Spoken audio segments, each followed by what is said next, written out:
All right, we are back with another episode of what's the Totally Sober podcast. Forgot what it was called for a second. I almost said the Holy Sweat podcast. Holy Sweat is the name of a record label that I started. We're going a little non-trad pod today. I'm sitting in my car in front of my gym because it is 9:40 at night. I was getting restless in my crappy apartment. I drank a Ghost energy drink, and now I have all this caffeine, all this stimmy in my brain, and nowhere to exert it to. But here's the thing. I went to the gym like 8 hours ago, I don't know, earlier today. And I'm still sore, and I don't really want to go again and overtrain myself. So instead, I'm sitting in the car, and I realized, I haven't recorded an ep of the pod yet. So that's what we're doing right now. We are going to go ahead and get another ep in the books. This, I believe, is episode 5. We had special guest Brian Johnson on last week. He talked about his strategies for living forever, his affection for coitus with men in locker rooms in the gym. It was a very interesting conversation, but we were super, super lucky to have him. We also talked about gooning addiction and I guess also porn addiction and all the shitty things that young Gen Z men are forced to do because society made them do it. Just kidding, men. You are accountable for all your actions. No one is responsible for your life, your happiness, your pursuits, your progress, other than you. So get that shit through your head. This life is yours. No one's going to live it for you. Do what you want to do. Don't do what you don't want to do. If you don't want to be a fucking gooner, just quit. And I know it is hard. I'm quitting myself. It is hard. But you know what? That doesn't mean it's not impossible. I also have kind of a swollen throat, and it very much hurts to talk and swallow. And that's probably why I haven't done the pod, but you know what? We got to get one in, dude. So, let's review some notes. Let's see what I wrote down for talking about. This is a good one. I have a good one here. And this kind of pertains to Christian men. I won't say it's only for Christian men. I like discussing theology and philosophy and kind of stoic sort of principles, but it doesn't have to mean that you have to believe in God in order to fulfill yourself with like alignment with, an outside force out of this world. Like for me, it's God. A lot of people, praise the universe, whatever gets the fucking job done. I will argue that God is more tangible, more lifelike of a figure that you can attribute happiness and goals and progress towards. The universe just exists. Like, we all know the fucking universe exists, but God kind of has that divine aspect to it where it's like, oh, well, this is something else, dude. This is a creator of me. And it helps you not live such a self-centered life. Living for something other than yourself is beautiful. Not having yourself at the center of your life is beautiful. Having yourself at the center of your life, believing everything revolves around you. It is very, very easy to get selfish. And it's easy to lose sight of other people's input, valid things that you want to consider, just having good relationships. It's easy to get lost in the sauce and think and act selfishly, at least a little more selfishly than the counterpart. But that's not always true. I grew up in an extremely Christian household, and I've seen how ugly religious affiliation can get and how it can make you very fucking selfish and immensely prideful and selfish with your, how do I put this? Respect, I guess. When you start disrespecting others for not having the same fucking, minute, what's the word? Very specific set of standards as you. When you respect people less, because they're not sober, because they have premarital sex, because their journey in life is different from yours, that's when you start fucking up. That is not what belief in a higher power is about. It's not about you being better than other people. So, you know, don't discredit me as just thinking that God-loving people are the shit, you know. Anyone can be a good person. None of us are perfect. So, the thing I thought would be fun to talk about today is the statement, fear God, right? That is something that a lot of people, they wear on hats, they wear on shirts. It shows that they are disciples of God, disciples of Jesus, people that have faith in that deity, that higher power. I take issue with this statement, fear God. I understand it, you know, fear God, meaning understand he has power over you to accept you into a wonderful, beautiful heaven, afterlife, eternal life, or reject you and send your ass to hell for being a dipshit.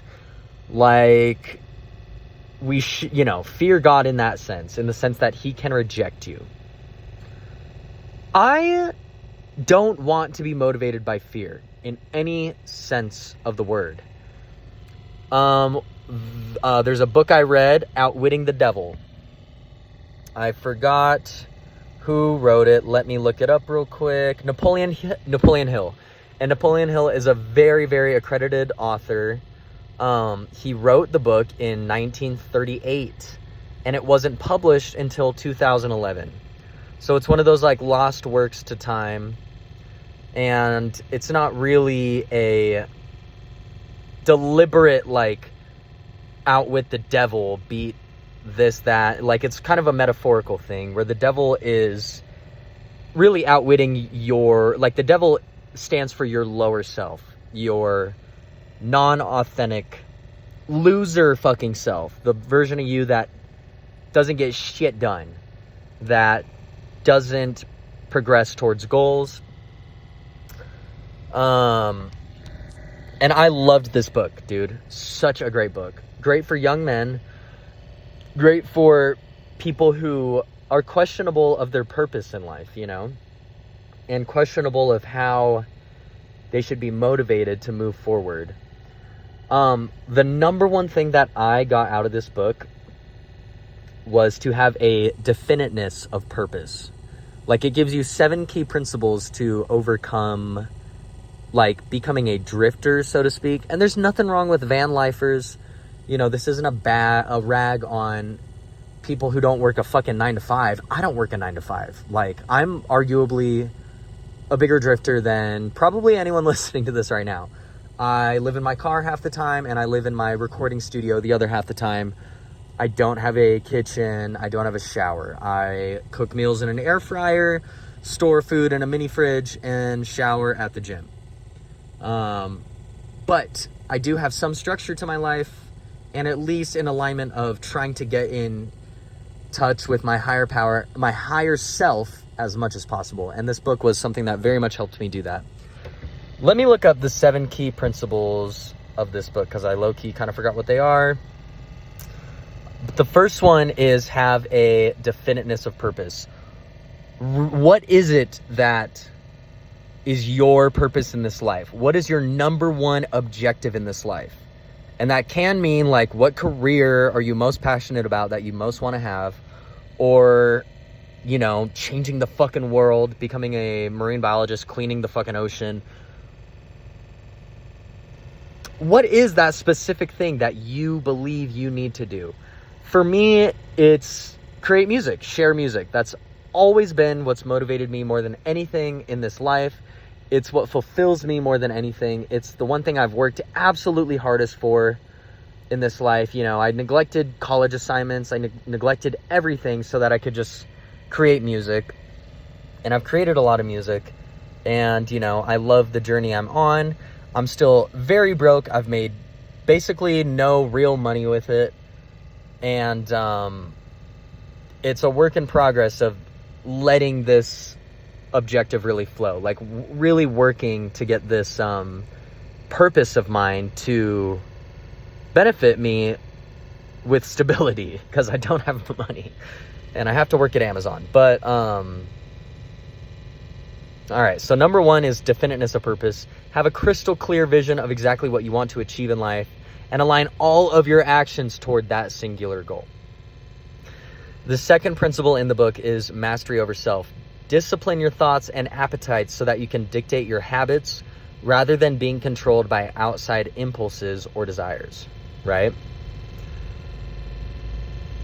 So the way I look at that is let happiness come from your own brain.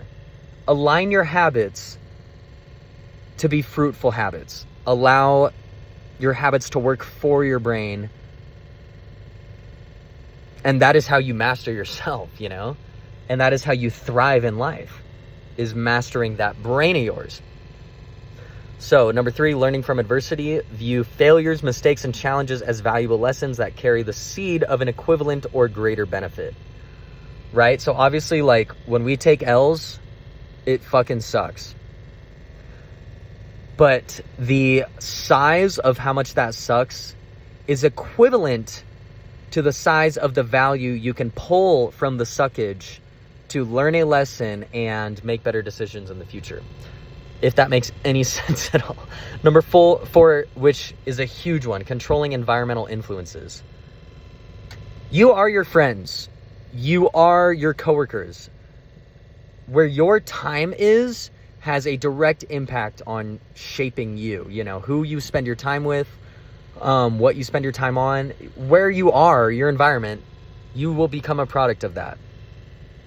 I moved out of my parents' house because it was a very enabling environment for me to be lazy and get nothing done. I left that environment to go live a broke life to motivate myself to work harder. Number 5 is time. Use time to build permanence in your positive habits, which through the process of habituation will gradually replace negative behaviors and thoughts. Time is so useful. Progress over perfection. It's hard to become that perfect version of yourself that you envision yourself being. It takes patience, dude, and that is okay. Time is your ally. The more time you spend not gooning, the more solitary you become as a person who doesn't goon, right? That's really the best example I can use for time right now. Let time work for you to gradually get rid of those negative habits that you're not spending your time doing. Even if you're just sitting around doing nothing, you're not engaging in negative habits. It will be hard to escape negative habits if you're bored, so I encourage you to occupy yourself with something. For me, it was literally fucking drinking an energy drink like a crackhead at 9 p.m. and just driving somewhere. You know, I drove in front of the gym, was like, fuck, I don't want to overtrain. Realized I hadn't recorded a pod. Here I am recording my pod. I forgot about this shit. I was not going to be doing this in my apartment, dude, in my studio. There is no chance I would have remembered to record a pod. So by just getting out of my environment, changing my environment a little bit, using my time to do so, now I'm recording another episode of my pod, which is a productive thing for me. Number 6 is harmony. Ensure that your mind, body, and spirit are balanced and in alignment with your primary goals so that you can become the dominating influence in your own life. I would call harmony self-awareness. What is that higher version of you that you envision that has these set habits that you don't have right now? To be in harmony with yourself, you must be self-aware of who you want to be and self-aware of who you are now so that you can do the work, control the environment, manipulate how you spend your time to become that harmonious version that loves yourself in every single way. And, you know, live the most fulfilling life you can. Number 7, caution. Always think through your plans and decisions before taking action rather than active impulsively or out of fear. I'm glad I'm reading these right now because I really do need to realign my thoughts and patterns and actions with a lot of these things. I would say I'm pretty well aware of how I spend my time, what environment I'm in, and at least the harmony and mastery over self. It's like I know what I need to do to work and I'm doing the work. The slip-ups happen, but the progress is there, you know. Again, progress over perfection. And then obviously the definiteness of purpose I know after I read this book, I'm like, why am I wasting my time with jobs that I don't want to do 10 years from now? Why am I pretending to have a career in something that I don't want to have a career in, when I can just work to make some money to provide for myself and then really go hard on the music? You know, I was looking for an excuse not to do music, thinking that I would find the same fulfillment in some like bullshit 9 to 5 that really just made me want to die.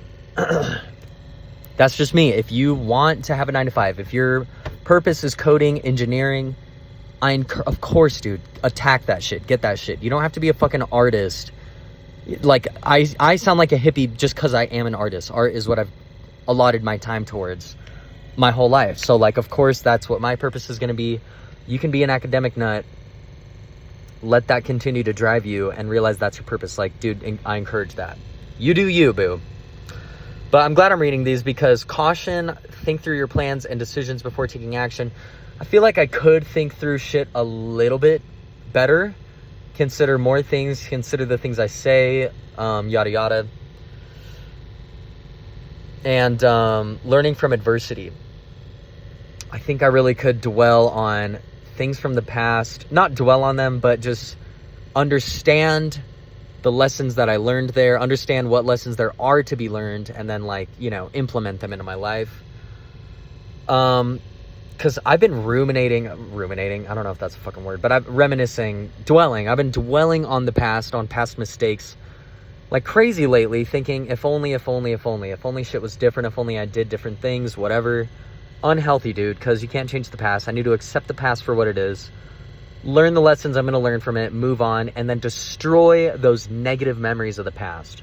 Because I also saw an article today that said true happiness comes from believing that you're not going to have a bad future and erasing bad memories from the past. I have a lot of terrible, terrible memories from the past. I have nightmares about them almost bi-weekly, twice a week, not every other week. I dream constantly of people from the past that, you know, have done a number on me, whatever. I dream of violence. I dream of people I wish I could have saved, whatever. Things that I was powerless towards, that I still crave power over, which is why I'm dreaming with them, is because my brain is trying to cope with the reality of the situation that I was powerless to other people's actions and I had to just get out rather than try to fix anything. So, you know, I'm trying to learn from the past there. I need to destroy the bad parts that I'm not going to learn any lessons from and just move on. So that's basically the 7 principles the book's about. I do recommend you read the book. It goes much more in depth than what I've described here on, you know, just aligning yourself with that one purpose that you have.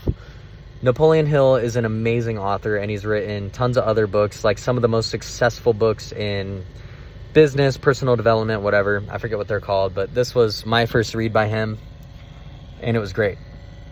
So he makes a clear distinction between your higher self and your lower self, and who you let act.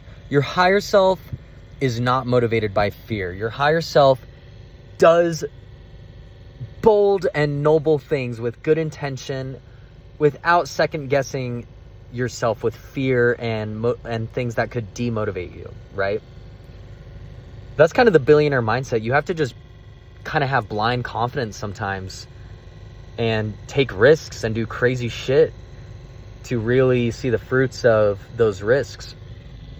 But I bring up fear for this fear God thing. I don't like the statement fear God because I don't think you should center your life around God out of fear. I don't think it's a good message. Fear is a negative emotion. It's, you know, not what you want to motivate you in life. Fear is your lower self thinking and acting for you. And fear is a tool of the devil. In a real, like, kind of not religious, but biblical sort of sense here, the devil is very much motivated by fear. The devil knows he's going to live alone in hell forever. He doesn't want that. Misery enjoys company. He wants all of us to be miserable with him. We all know people like this that are just fucking miserable, that want you around so that they can drain your energy and project their misery onto you. I've had so many friends like that. It makes me want to fucking die just thinking of the time I invested into people that were just trying to drain my energy, that weren't trying to change to be more positive, but just wanted me to be miserable with them by doing drugs with them, by doing a number of questionable things with them. But that's the devil. The devil wants to be alone. The devil wants company in his misery. Why do we act out of fear? You know, fear of losing people. That is not a good tool for relationships. We should just be great people so that people want to stick around us. If you are fearful of someone leaving you, maybe it's because you're not acting right. Maybe it's because you are acting selfishly, and now your fear of them leaving you turns into you manipulating them to stay, using your emotions to get them to just stick around your negative energy and not go anywhere. That's the devil, dude. That's some misery loves company bullshit. If you really, really love someone, you would set them free of your miserable action, you know? The devil doesn't really love us, otherwise he would set us free to just enjoy our lives with God, with God's influence of love and progress and growth and blah, blah, blah. Because he doesn't love us, he wants to use us to just do all the sinful shit that he does, manipulate us with temptation, with instant gratification, with quick feel goods, so that we can act like him, like a little pussy ass bitch who wants everything right here, right now, and eventually reap no real rewards later in life. And this is gooning, this is overeating, this is all the bad habits that humans have, you know. They all come from this sort of negative place of the devil. I'm trying to make the best sense of this that I can. This is shit that I think about day and night, but trying to articulate it is a whole nother can of worms. But I hope you're picking up what I'm putting down. I hope it's clocking that the devil uses fear to motivate us, and jealousy and whatever. He keeps us from achieving our goals out of fear of, like, what might people think of me? You know, what would they think of me if I put myself out there, if I did bold things, if I really reached for the stars? People would say I'm crazy. You're supposed to be crazy, and you're supposed to reach for the stars, do bold things with good intentions, and make the best life for yourself that you can. God wants you to go and achieve your potential. The devil wants you to second guess yourself, succumb to the fear, and not act at all, and be lazy, and indulge in pleasurable, instant gratification fucking habits instead of putting in the real work to achieve those big goals. So I don't think fear God is a good statement, because it teaches us to act on fear of being punished. We shouldn't come unto God, live his teachings out of fear of him punishing us. We should do it because we know he loves us, and we know that his structure that he provides is what can give us the ultimate fucking joy in this life. I think all the hats, all the Christian merch should say, love God. Because guess what, dude? God fucking loves us. And there's nothing that he won't forgive us for if we are truly, truly in acknowledgement that we are second to him, that he is in charge, that man could not think of this structure, these values, the goodness that he teaches on our own. We just couldn't. We're fucking flawed. We are so far from perfect. We're selfish, you know? Without God, who is at the center of your life? You. So who do you think the universe revolves around? You. And what does that make you? Selfish. Put God in the center, realize he is our creator, and he has the fucking answers. Take a step back, look at yourself from a third person perspective, and realize God is in charge, and he's supposed to be in charge. We're not. We're supposed to pray to him and express our immense gratitude for the structure he provides and the ability to work on ourselves in all the right ways. Because he inspires us constantly to work on ourselves in all the right ways. And the devil influences us constantly to destroy ourselves in all the right ways.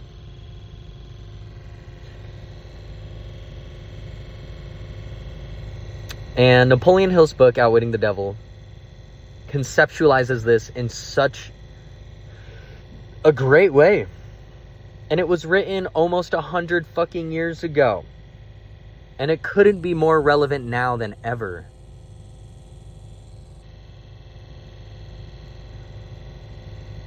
So, a quick pod today. I think that's pretty much going to do it. It's the only thing I really wrote down that I wanted to talk about. Next week will probably be more on the cultural side of things. I'm going to talk about Tool, the band, and hopefully some more like current event kind of stuff. But, I'm glad I felt the inspiration to get the fuck out of my studio before I indulge in some sort of self-destructive habit. Because believe me, the thought was playing with me to do so. But I said, no, I'm going to get out of here. I'm going to drive to the gym. I don't even know if I'm going to work out, but I'm going to just get in my car and drive. And I'm very happy I did that. And I'm very happy I recorded this non-trad pod on the iPhone voice memo app rather than, my studio, $400 microphone, blah, blah, blah. Art comes in all ways, shapes and forms, whatever. And, I feel very passionately about this align yourself with your higher self thing, because that higher self that doesn't act out of fear or negative emotions, jealousy, greed, lust, vengefulness, anger, that is not the self that God created. That is the flawed man version of you that is manipulated by the devil. The one of you that acts out of kindness, generosity, ambition, strength, resilience, love, innocence, freedom, that is the self that God created. That is the higher self that God has in mind for us, that he wants us to become, that he knows we're capable of becoming, and that he just hopes we lock in, buckle up, and do the work to become so that we can live with him. And so that we can experience the highest degree of happiness in this temporary life that we can. So yeah, gang, lock in, stay motivated, stay passionate about what your purpose is, work hard. My destructive habits right now has become fucking scrolling on the internet. I'm doing a pretty solid job at overcoming the lust stuff.